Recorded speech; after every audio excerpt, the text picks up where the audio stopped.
To battle, packmates, and welcome to the War of the Roses! Yes, we have caught out a Mirak battleship, Dreadnought carrier? Yes, it's a carrier, isn't it? The CVA, the War Song. Yes, I remember the mission now from their side. An enemy Mirak Carrier who has been caught out by our glorious PF assault forces. We will attack them and destroy their vessels with no mercy. Fortunately, we need to wait for the pseudo frigates to charge. I think there's probably a launch all fighters button, but I don't know what it is.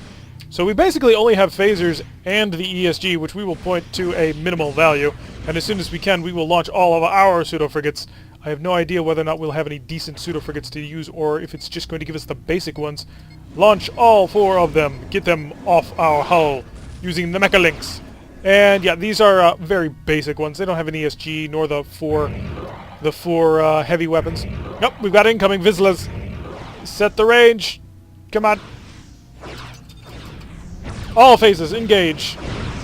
The important thing is to wipe out his fighters, because once the fighters are destroyed, the War Song, it's an okay ship, don't get me wrong. It's got 4 missile launchers, but it's only ARACs.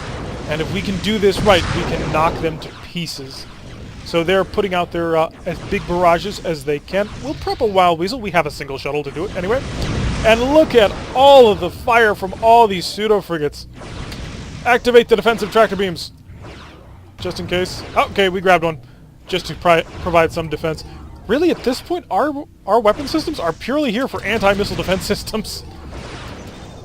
So continuing to put out the damage, we can start putting our ESG down to 0. The moment we start getting some range to deal some damage, we'll be, our energy to deal some damage, we'll be able to really lash out at them. So we're going to keep, I think, all defenses active, right? Yeah. Oh, we have a hail button. Hail.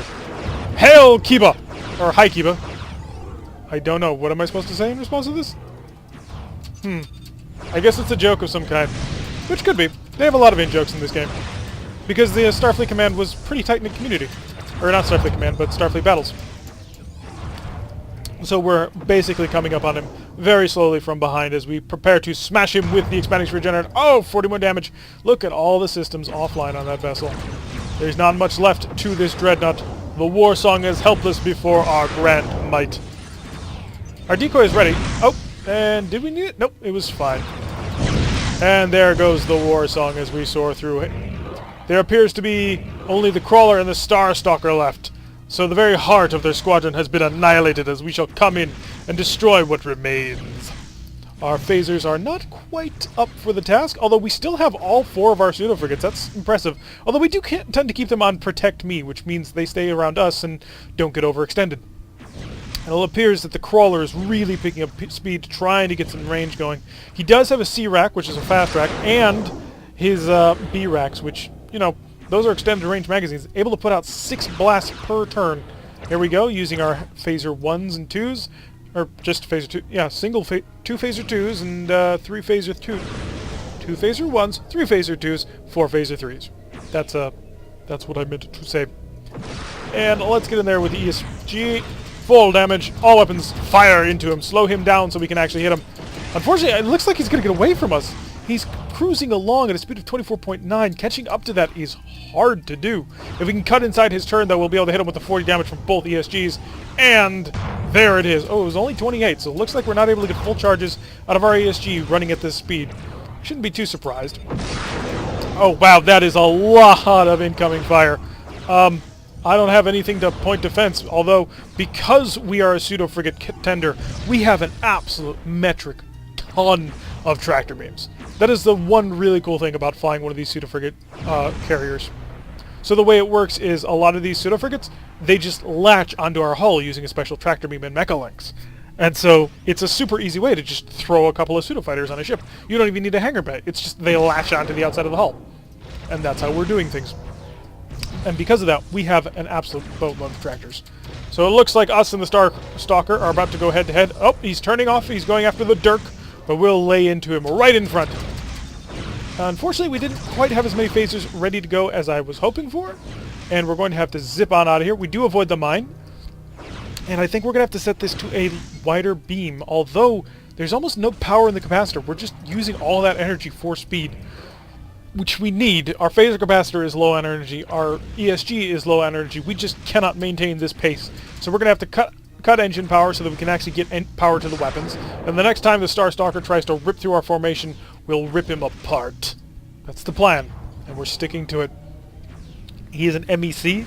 Not quite sure what that stands for, although he has an absolute metric ton of anti-missile defense systems. It's a shame that, you know, none of them can target our pseudo-frigates. I don't know if that's like something that was from Starfleet battles or something that only happened in Starfleet Command, although it does seem a little bit weird that the Mirak would be so heavily mounted with anti-missile defense systems, and yet our pseudo-frigates are completely untargetable by them. But hey, maybe that was just how the game was designed. Kick out all the weapon systems, lay into them at point-blank range, and the spheres! The big bubbles of energy lashing out into his ship. He's down to a speed of 2.2 and will probably fall even faster. He's lost all of his shields. He's a helpless sitting duck as we'll swoop in for the final pass. Let's cut some energy so we have some power for our weapons. And maybe we'll deal the death blow, although if the little plinking fire from all these pseudo-frigates, yep, that did it. And the last of the Mirak vessels is annihilated. And the War of the Roses won, of course, by the Lyran Star Empire. Let's see how our stats did on that one. Damage taken, total on player fleet, 591. We don't really care about this. It was a good battle, well fought by our side. The Mirak were completely overwhelmed and unable to handle us. But tomorrow we will have to figure out what to do next, because it's 2 more days until we get to Season 8 and the Romulan Star Empire's campaign. Anyway, I've been Mirak. If you like what you've been seeing, hit that like button and subscribe. If you want to receive a notification every time I release one of these videos, press that little bell icon, leave a comment, and I will see you all in the next episode.